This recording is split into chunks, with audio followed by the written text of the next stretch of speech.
प्रभु यीशु मसीह के मधुर नाम में एक बार फिर से आप सबका स्वागत है।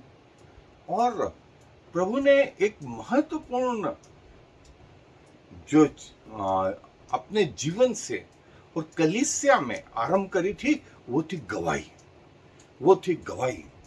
और स्वयं प्रभु यीशु मसीह जब इस पृथ्वी पर थे, उन्होंने इस बात को पूरे विस्तार से जो है वर्णित किया। और जो है मैं बाइबल में से वो हिस्सा पढ़ रहा हूं, यूहन्ना रचित सुसमाचार 5वां अध्याय और पद 30 से आगे का हिस्सा। तो मेरे साथ निकाल लें, यूहन्ना रचित सुसमाचार 5वां अध्याय पद 30 से आगे। और वहां यूं लिखा है, मैं अपने आप से कुछ नहीं कर सकता, जैसा सुनता हूं वैसा न्याय करता हूं, और मेरा न्याय सच्चा है, क्योंकि मैं अपनी इच्छा नहीं परंतु अपने भेजने वाले की इच्छा चाहता हूं। यदि मैं आप ही अपनी गवाही दूं तो मेरी गवाही सच्ची नहीं। एक और है जो मेरी गवाही देता है, और मैं जानता हूं कि मेरी जो गवाही वह देता है वो सच्ची है। तुमने यूहन्ना से पूछवाया और उसने सच्चाई की गवाही दी है, परंतु मैं अपने विषय में मनुष्य की गवाही नहीं चाहता। तो भी मैं ये बातें इसलिए कहता हूं कि तुम्हें उद्धार मिले। वह तो जलता हुआ और चमकता हुआ दीपक था, और तुम्हें कुछ देर तक उसकी ज्योति में मगन होना अच्छा लगा, परंतु मेरे पास जो गवाही है वो यूहन्ना की गवाही से बड़ी है, क्योंकि जो काम पिता ने मुझे पूरा करने को सौंपा है, अर्थात वही काम जो मैं करता हूं, मेरे गवाह है कि पिता ने मुझे भेजा है, और पिता जिसने मुझे भेजा है उसी ने मेरी गवाही दी है। तुमने न कभी उसका शब्द सुना और न उसका रूप देखा है, और उसके वचन को मन में स्थिर नहीं रखते, क्योंकि जिसे उसने भेजा तुम उसका विश्वास नहीं करते। तुम पवित्र शास्त्र में ढूंढते हो, क्योंकि समझते हो कि उसमें अनंत जीवन तुम्हें मिलता है, और यह वही है जो मेरी गवाही देता है। फिर भी तुम जीवन पाने के लिए मेरे पास आना नहीं चाहते। मैं मनुष्यों से आदर नहीं चाहता, परंतु मैं तुम्हें जानता हूं कि तुम में परमेश्वर का प्रेम नहीं। मैं अपने पिता के नाम से आया हूं और तुम मुझे ग्रहण नहीं करते। यदि अन्य कोई अपने ही नाम से आए तो उसे ग्रहण कर लोगे। तुम जो एक दूसरे से आदर चाहते हो, और वह आदर जो एकमात्र परमेश्वर की ओर से है, नहीं चाहते, किस प्रकार विश्वास कर सकते हो? यह ना समझो कि मैं पिता के सामने तुम पर दोष लगाऊंगा। तुम पर दोष लगाने वाला तो मूसा है, जिस पर तुमने भरोसा रखा। क्योंकि यदि तुम मूसा का विश्वास करते तो मेरा भी विश्वास करते, इसलिए कि उसने मेरे विषय में लिखा है। परंतु यदि तुम उसकी लिखी हुई बातों पर विश्वास नहीं करते तो मेरी बातों पर कैसे विश्वास करोगे? दोस्तों, प्रभु यीशु मसीह की जो गवाही है, स्वयं प्रभु यीशु मसीह कहते हैं, और क्रमानुसार मैं आपको शॉर्ट में बताऊं, जैसे ही हम लोग भी प्रभु यीशु मसीह पर भरोसा करते हैं, हमारे नाम जीवन की पुस्तक में लिखे जाते हैं। नंबर 1। नंबर 2, हमारी आत्मा परमेश्वर की ओर से, जो मर गया था, जो खत्म हो गया था, प्रभु उसको फिर से लौटाते हैं। दूसरा, नंबर 3, हमारा शरीर और हमारा लहू प्रभु के लहू और देह से मेच खाने लगता है। 3, नंबर 4, हमारे कार्य, और इसके बारे में हमारे जीवन साथी, हमारे बच्चे, हमारे रिश्तेदार, हमारे पड़ोसी, हमारे मोहल्ले वाले, हम जो काम करते हैं वो सब, वो कार्य। 5वीं बात, परमेश्वर का वचन जब भी हम पढ़ते हैं वो हमारी अगुवाई करता है। छठी बात, परमेश्वर के लोग जो है इस बात की गवाही देते हैं, क्योंकि परमेश्वर उनकी अगुवाई करता है। और 7वां, शैतान जानता है कि हम परमेश्वर के लहू से धुले हुए। ये बात वे शैतानी शक्तियां जानती है। और 8वां, स्वयं पिता इस बात की गवाही देता है कि हम परमेश्वर से पैदा हुए, परमेश्वर के बच्चे हैं।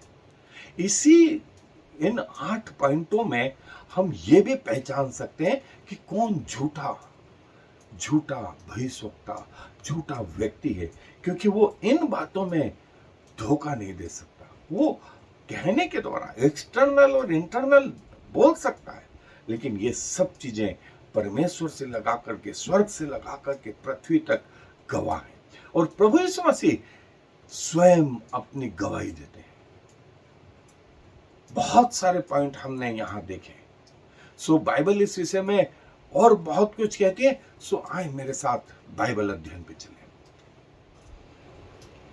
सो दोस्तों, जो है स्वयं प्रभु यीशु मसीह जो है, जिन्होंने कलीसिया में ये बात आरंभ करी थी, वो स्वयं अपने विषय में भविष्यवाणी कहते हैं। और जिसका वर्णन हमने देखा यूहन्ना रचित सुसमाचार का ये 5वां अध्याय और 30 आयत से आगे और दूसरी और भी जगह।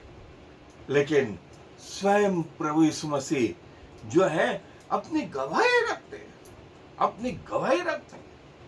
और प्रभु यीशु मसीह बोलते हैं कि तुमने यूहन्ना पे भरोसा रखा, यूहन्ना मेरे विषय में बोलता है। और फिर प्रभु के लोगों में आगे प्रभु एक और का नाम लेते हैं, और वो है मूसा। मूसा ने कहा, और मूसा ने प्रभु यीशु मसीह के विषय में गवाही दी कि मेरे समान एक नबी परमेश्वर तुम्हारे लिए भेजेगा। लेकिन कितनों ने भरोसा किया, कितनों ने भरोसा किया। फिर प्रभु बोलते हैं मेरे कार्यों को देखो, मेरे कार्य प्रणाली को देखो,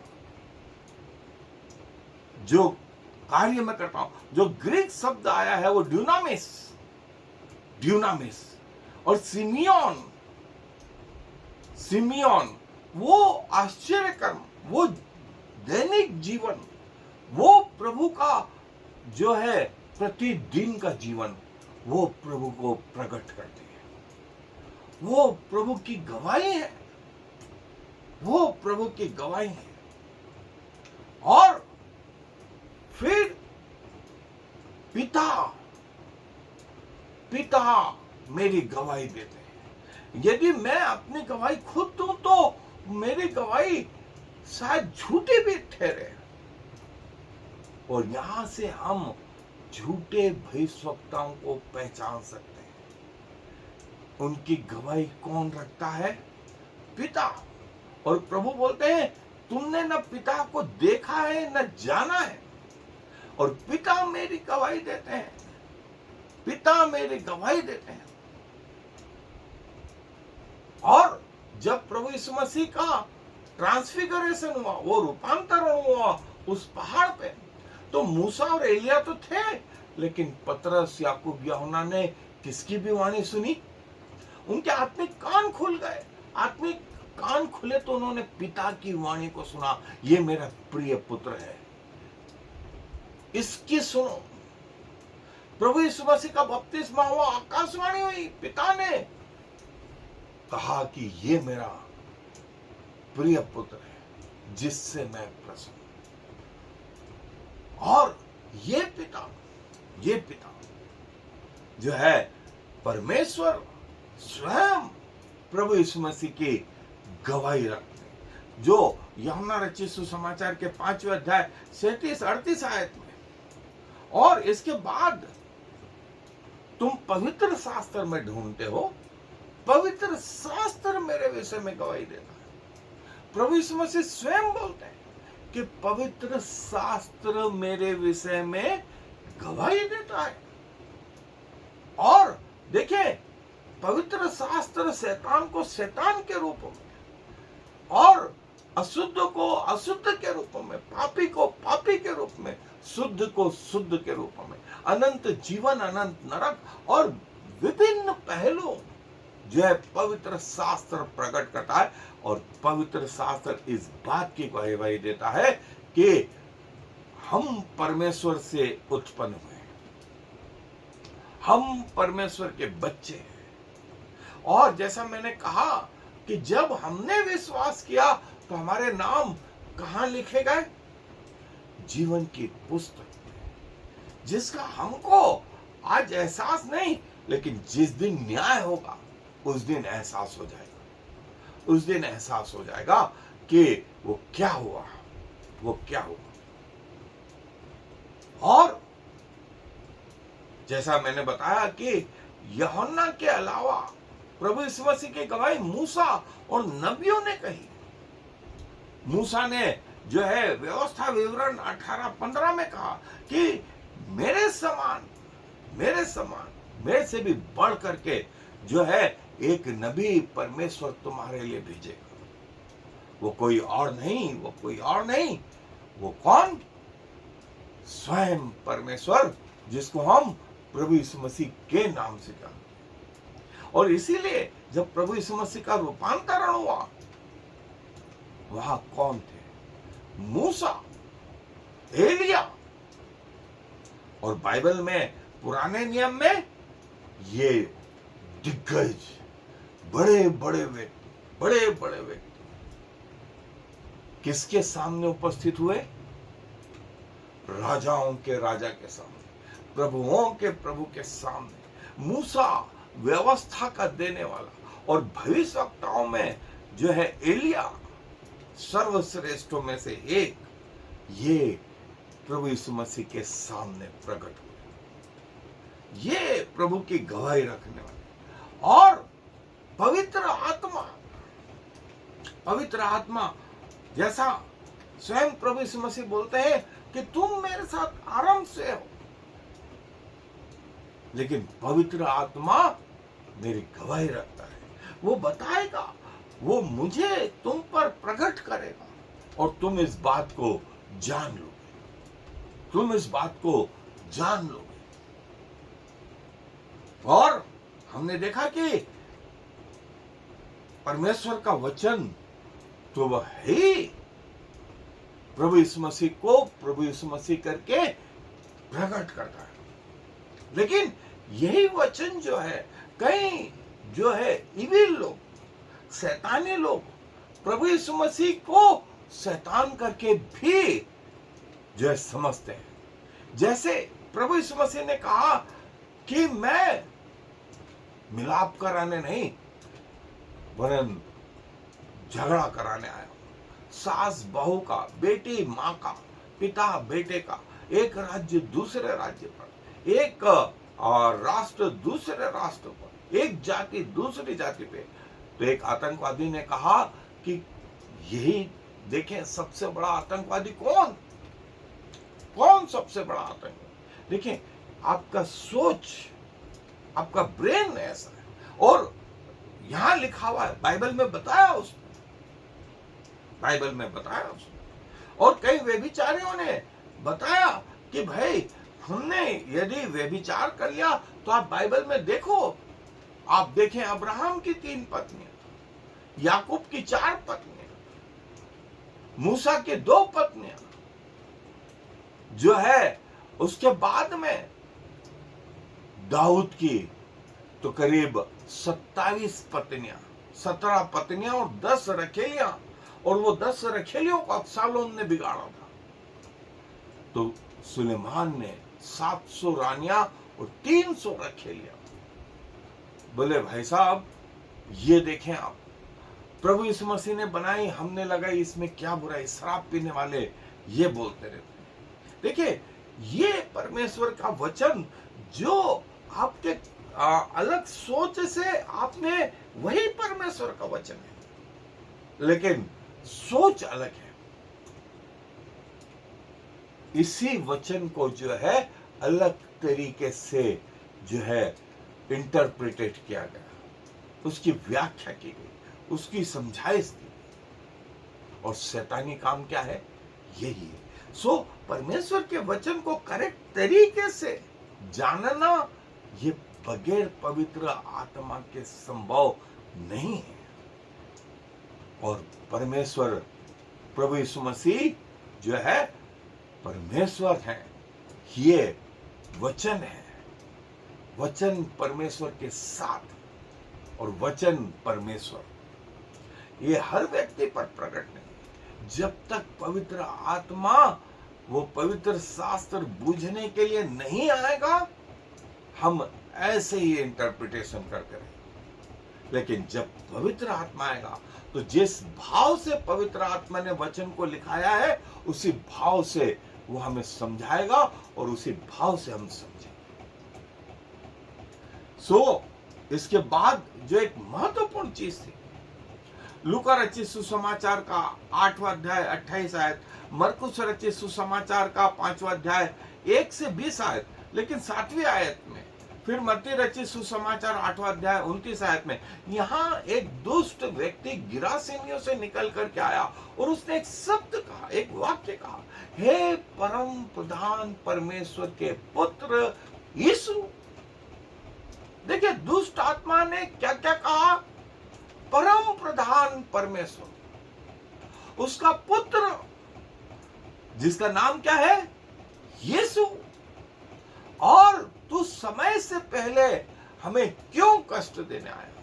हमें मालूम है कि हम नरक में जाएंगे, लेकिन तू समय से पहले क्यों हमें कष्ट देने आया?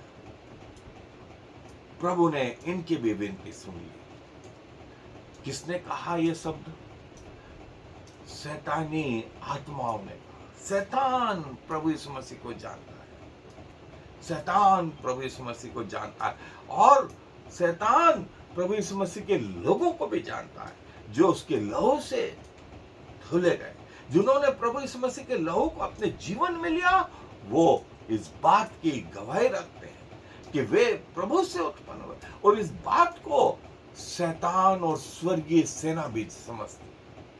दोस्तों, ये एक महत्वपूर्ण बात थी जो प्रभु यीशु मसीह ने स्वयं अपने लिए कही। प्रभु यीशु मसीह की गवाही जो है, जो हमने देखा इस 5वें अध्याय में यूहन्ना के, यहां ये वो गवाही है।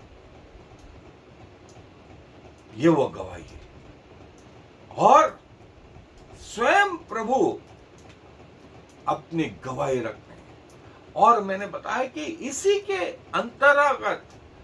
के अंतर्गत हम एक झूठे मसीह को और एक सच्चे मसीह को भी पहचान सकते हैं, एक शैतानी व्यक्ति को और एक परमेश्वर के व्यक्ति को भी पहचान सकते हैं।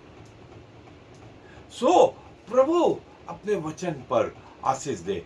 आए दुआ में अपने सरों को झुकाएं। प्रभु जी, धन्यवाद देते हैं, जब आप पृथ्वी पर थे, आपकी गवाही प्रभु स्वर्ग से लगाकर के पृथ्वी और पृथ्वी के नीचे वे सब शैतानी लोग भी जानते थे। और वही चीज प्रभु आप चाहते हैं कि आपके विश्वासी लोग रखें। आपने कलीसिया में इसकी शुरुआत करी और कहा, तुम मेरे गवाह। और कलीसिया में से फिर आने वाली पीढ़ियां, और प्रभु वो आज तक आपके इस कलीसिया में जारी है।